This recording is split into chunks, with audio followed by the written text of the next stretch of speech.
এই হান্নান মাসুদ অন্যতম একজন বীর যোদ্ধা, যাদের নেতৃত্বে আমরা নতুন বাংলাদেশ পেয়েছি।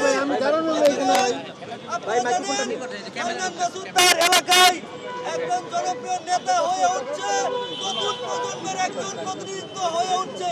আপনারা জানেন যুগে যুগে আপনি রেকর্ড নেন, মামু ভাই রেকর্ড নেন।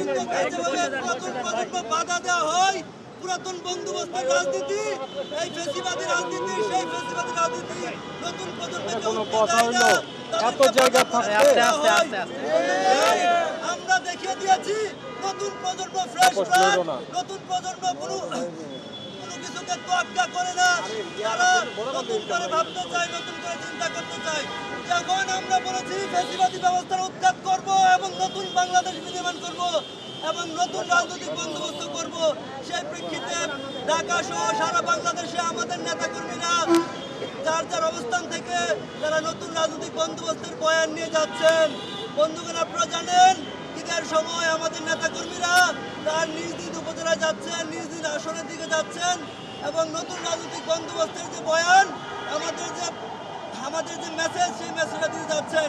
আমরা দেখছি বিভিন্ন জায়গায় নয়া ফেসিবাদ, যে ফেসিবাদ আমাদের ঘাড়ে নিঃশ্বাস ফেলতেছে, যে ফেসিবাদ নতুন করে গজাচ্ছে, সেই ফেসিবাদ আমাদের উপর ন্যাক্কারজনকভাবে বিভিন্ন জায়গায় হামলা করা হচ্ছে।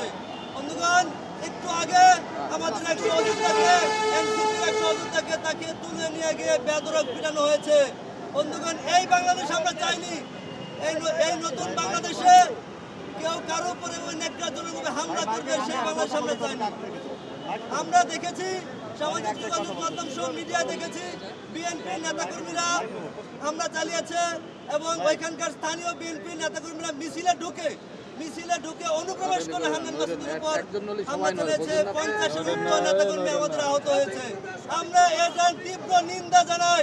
এনসিপির যে কার্যক্রম আছে, এনসিপির কার্যক্রম পুরোপুরি ফ্যাসিস্ট এবং ফ্যাসিবাদ বিরোধী। এটা বাংলাদেশের সকলে জানে। বাংলাদেশের অভ্যুত্থান পরবর্তী বাংলাদেশে একটি নতুন রাজনৈতিক ধারা প্রতিষ্ঠা করার জন্য এনসিপির জন্ম হয়েছে এবং এনসিপি সেটা প্রতিষ্ঠা করার জন্যই কাজ করে যাচ্ছে। এনসিপির গুরুত্বপূর্ণ টপ 10 একজন লিডারের উপরে যেই হামলা করা হয়েছে, এই হামলার তীব্র নিন্দা, তীব্র প্রতিবাদ জানাচ্ছি এবং প্রশাসনের পক্ষ থেকে এখানে উদ্যোগ গ্রহণ করতে হবে। দোষীদেরকে আইনের আওতায় আনতে হবে, তাদেরকে দোষী সাব্যস্ত করতে হবে এবং তাদের উপরে যাতে এইভাবে আমাদের এনসিপির নেতাকর্মীরা বিভিন্ন এলাকায় যাচ্ছেন, তারা জনসংযোগ করছেন এবং অভ্যুত্থানের পক্ষের শক্তিগুলোকে একত্রিত করার চেষ্টা চালিয়ে যাচ্ছেন। তাদের উপরে যে মামলা যেগুলো করা হচ্ছে সেগুলোর তীব্র নিন্দা জানাচ্ছি এবং সকলকে আহ্বান জানাচ্ছি এনসিপির সাথে থাকবেন এবং এনসিপি যেই কাজটা করে যাচ্ছে অভ্যুত্থানের সকলকে সাথে নিয়ে একটি নতুন বাংলাদেশ পুনর্গঠনের প্রশ্নে সকলকে সাথে নিয়ে এগিয়ে যাওয়ার, সেই কাজটাকে সকলকে একত্রিত হওয়ার আহ্বান জানাচ্ছি। সেই সাথে যারা এই পুনর্বাসনকে, এই যে পুনর্গঠনের যে প্রশ্নকে প্রশ্নবিদ্ধ করার জন্য বরঞ্চ আওয়ামী লীগকে পুনর্বাসন করার জন্য নানান রকমের প্রক্রিয়া চালু রেখেছেন, সেই প্রক্রিয়ার অংশ হিসেবে এই হামলাকে আমরা দেখতে চাইব। অবশ্যই আমাদের একজন গুরুত্বপূর্ণ নেতা, যিনি অভ্যুত্থানের প্রথম দিককার সারির নেতা ছিলেন, তার উপরে হামলাকে আমরা ধরে নিচ্ছি এটা অভ্যুত্থানের উপরে হামলা হওয়ার শামিল এবং অভ্যুত্থানের যে চিন্তা এবং আকাঙ্ক্ষা আছে সেটার উপরে হামলা হওয়ার শামিল। আমরা মনে করি যে একজন রাজনৈতিক ব্যক্তি রাজনৈতিক তার পরিসরে তিনি তার স্বাধীন মতো রাজনৈতিক যে কর্মসূচি সেগুলো পালন করবেন, কিন্তু সেই স্বাধীন কর্মসূচিতে কেন একদল লোক হামলা করবে এবং সেটার কোনো বিচার কেন হবে না সেটা আমরা জানতে চাইব।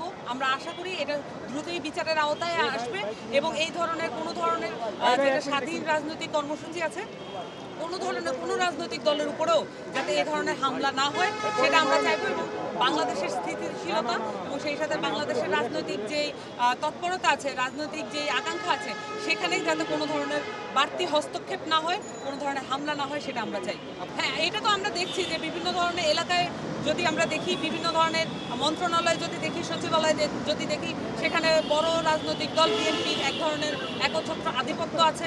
তারা বারবার বলছেন যে এই সরকার তাদের না, তারা বলছেন যে এই সরকার শুধুমাত্র ছাত্রদের, কিন্তু আমরা দেখতে পাচ্ছি বিভিন্ন লেয়ারে তারা তাদের কর্মীরা, তাদের যে শুভানুধ্যায়ীরা এবং তাদের সাথে যারা চলেন তারা দিয়েই আসলে পুরো বাংলাদেশটা এই মুহূর্তে চলছে। তো আমরা এইটা দেখেছি যে আমরা জানতে পেরেছি যে এই ধরনের সম্পৃক্ততা আছে। যদি এই ধরনের কোনো রাজনৈতিক সম্পৃক্ততা থাকে তাহলে সেটা খুঁজে বের করা হোক এবং সেটা উন্মুক্ত করা হোক। আমরা এরকম একটা প্রাথমিক খবর পেয়েছি, আমাদের একটা অভ্যন্তরীণ তদন্তও চলবে। সেই সাথে তো এটার একটা যেহেতু এটা ফৌজদারি অপরাধের মধ্যে পড়ে, অবশ্যই এখানে আইন শৃঙ্খলা বাহিনী সেই জায়গাগুলোতে অবশ্যই হস্তক্ষেপ করবে।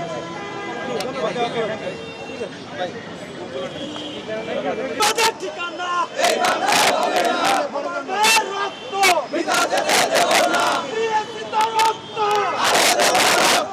রক্তের বন্যায় আমার ভাইয়ের রক্ত চালো রে চালো আগুন চালো চালো রে চালো আগুন চালো বাংলাদেশের উপর হামলা কেন জবাব চাই দিতে হবে সন্ত্রাসীদের কালো হাত ঘুরিয়ে দাও খুনিদের কালো হাত ঘুরিয়ে দাও সন্ত্রাসীদের ঠিকানা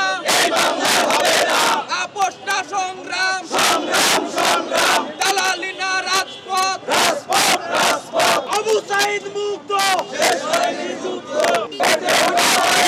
জুলাইয়ের হাতিয়ার সন্ত্রাসীদের ঠিকানা চালাবাজের ঠিকানা সামনাকারীর ঠিকানা হামলাকারীর কালো হাত সন্ত্রাসীদের কালো হাত চাঁদাবাজের কালো হাত বুস্টারদের কালো হাত চাঁদাবাজের কালো কেন প্রশাসনের জবাব চাই সন্ত্রাসীদের ঠিকানা জুলাইয়ের হাতিয়ার